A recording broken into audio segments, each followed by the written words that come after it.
The Klan ain't got to go out and kill blacks no more. We just drop off some liquor in their town and some guns, and they do it themselves. Explosion of violence late last night and into this morning, claiming at least one teen's life and wounding several others across both Troy and Albany. The Troy community coming together just days after a 16-year-old was shot and killed Police this investigating week. a shooting that happened in the Griswold Heights apartment complex in Stark Troy. and clear message to end gun violence in the community.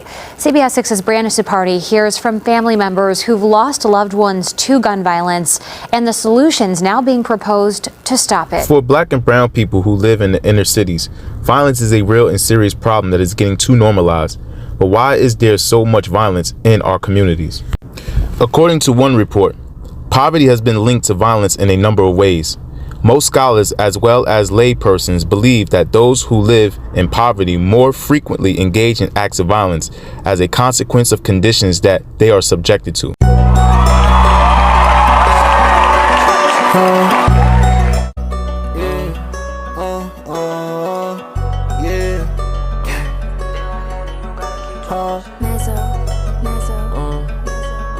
Said I hop on the track with some confidence. I be talking my shit like the politics. They like Mooney, you gotta keep dropping shit. But don't worry, I'm knowing what time it is. Ain't no worries, my shooters be flocking shit. Staying humble, no need to be popping shit. I'm addicted, got fetish for guapping shit. I'm addicted, got fetish for guapping shit.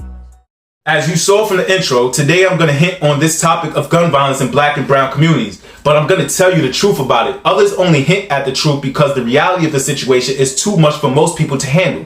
The complexity of the problem is mind-numbing. I mean, wrapping our minds around this topic is like trying to squeeze our brains through a funnel. It literally hurts to think about. I'm getting a headache right now. But I'm here to try to simplify this for you as much as I can so that we as a people can actually begin the real work to save ourselves and our babies who seem so hell-bent on destroying themselves and each other. Because the reality is they have grown up in a society that devalues them, and this is by design too. Remember what I told you before. America is a capitalist society founded on white supremacy. Capitalism is about competition, and white supremacy is about preserving the dominance of white people over society. This reality hasn't fundamentally changed, and most black and brown people instinctively know this to be true regardless if race relations seemingly have improved. The fact is, America is fundamentally a racist and classist society at its core, where the rich get richer, the poor get poorer, and the darker you are, the more you get screwed. Like I said in my last video, numbers don't lie. This is the status quo in America, and it serves the interests of mostly rich white men who have no real clue how life is for poor black and brown people. I think Donald Trump just represents like the epitome of this institutionally racist mindset. I say institutionally racist mindset because I honestly don't think the majority of wealthy white people are personally racist, but rather they're just tone deaf to the reality of how racism and classism create unequal access to opportunities in America for everyone else while favoring them and their kids. So when I say all of this is by design, I simply mean to say that white racists who founded this country didn't really have black or brown people in mind. In fact, they enslaved blacks and murdered off generations of brown people from South America to the West Indies, all the way up here to North America. It was never intended for black people to ever have equality with white people. Just look at South Africa. Black people there are not only the vast majority, but also have political control, yet whites there still live far more superior lives than them. So if there's some false hope that when black and brown people become the numerical majority in America that things will finally change, think again. This is because of something Mayor M. Bauer Rothschild said. Give me control over a nation's money and I care not who makes its laws. In a capitalist society, money is power. Money will influence political votes. And who's going to bite the hand that feeds them? A president? A congressman? We all know better than that. Just look how old Joe is doing. Or how Democrats, the original party of slavery, keeps selling out its loyal black constituency.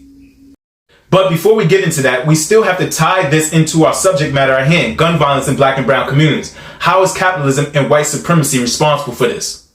Remember, capitalism operates off of competition. It's founded on white supremacy. This means economic policies in America will create a vast underclass of people who will be subjected to social conditions that will foster and encourage crime, violence, and drug use. What we must keep in mind, and this is key, people gotta eat, pay bills, and will want to enjoy their lives. Capitalism and white supremacy limit access to resources for poor people of color to do these things healthily and meaningfully. It isn't as if economic resources like food, clothing, shelter, and money are infinite, where everyone can be super rich. economic resources are finite, meaning limited. So if a very few people who control most of the economic wealth of this country and the vast majority of us must compete for the remaining crumbs, does that not sound like a recipe for disunity, conflict, tension, and social strife?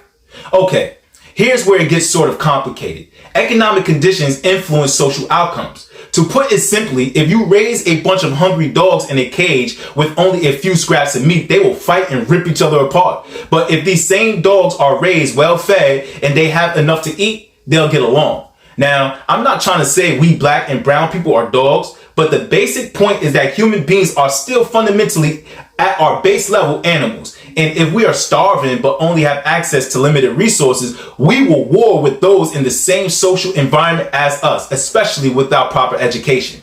What separates us from dogs is our ability to reason, but our level of reasoning comes from our education and social upbringing. If economic resources are lacking in our communities, then the level of our education and the quality of our social upbringing will also be lacking, and it is these things that teach us how to relate to other people, including whether we tolerate them.